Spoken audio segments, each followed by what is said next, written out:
culture, but in the music. We work with the Veracruz musician San Jarochos, and we're excited to talk to you because we want to get a perspective from other Latin American musicians, and we want to get your thoughts on. Maybe we can start with, as you're from Brazil, there's an Arab or an African influence, obviously, in the culture of Brazil. Maybe you can speak about the recognition. Is there a recognition of this culture in the Brazilian culture? Do you feel with African roots? Oh yeah, the African influence is very much recognized in our music, not just in our music, but in our entire body of civilization. The civilizing process. But in music, definitely broad recognition. Because our popular music, it's clearly, visibly based on African rhythms and also the people, involved in producing and making music in Brazil, and drumming and playing uh, string instruments and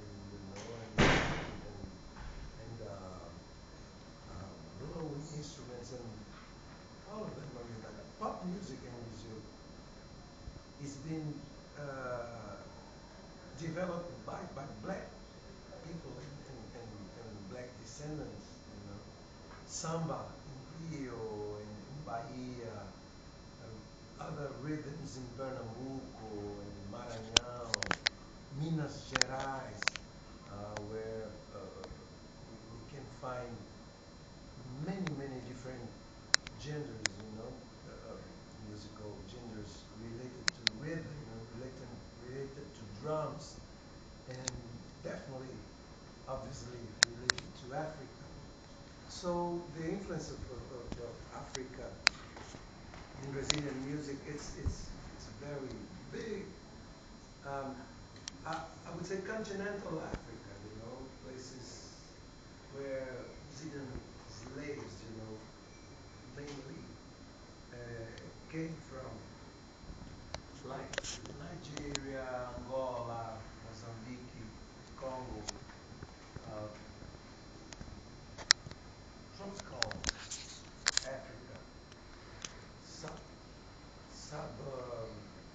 equatorial Africa, but also from the Maghreb, the north of Africa, places like Morocco or Algeria, we also had some influences like the Baião, for instance, is the second most popular uh, music style in Brazil, next to samba. And Baião is Arab.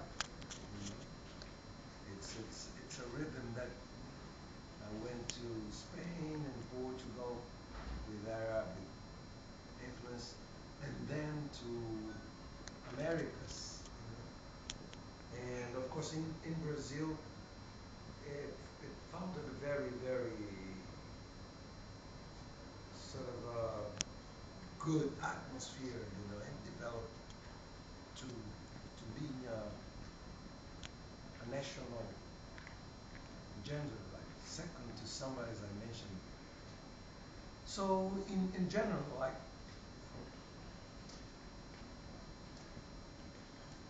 Africa in general and North of Africa in particular, uh, Brazilian music, owes a lot, to those original African sources.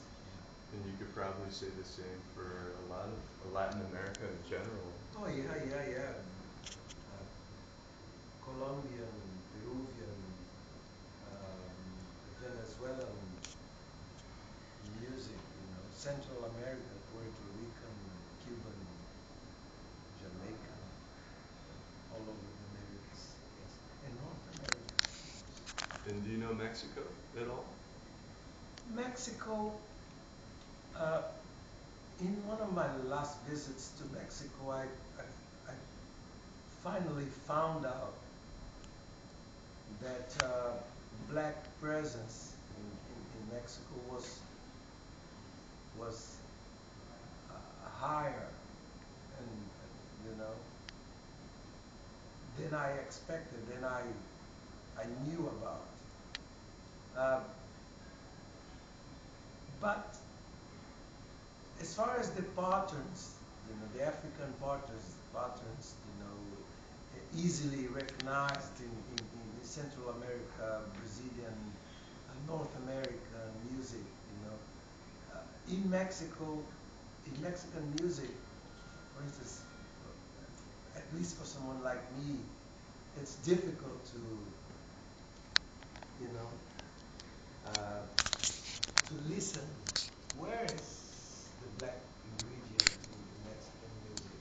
It's hard for me to say, except from some rhythmical patterns that are, you know, common to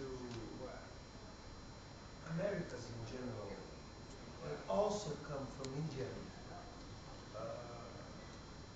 origin, but that could also be found in Africa, and that maybe we don't know, like in Mexican music, if they come only from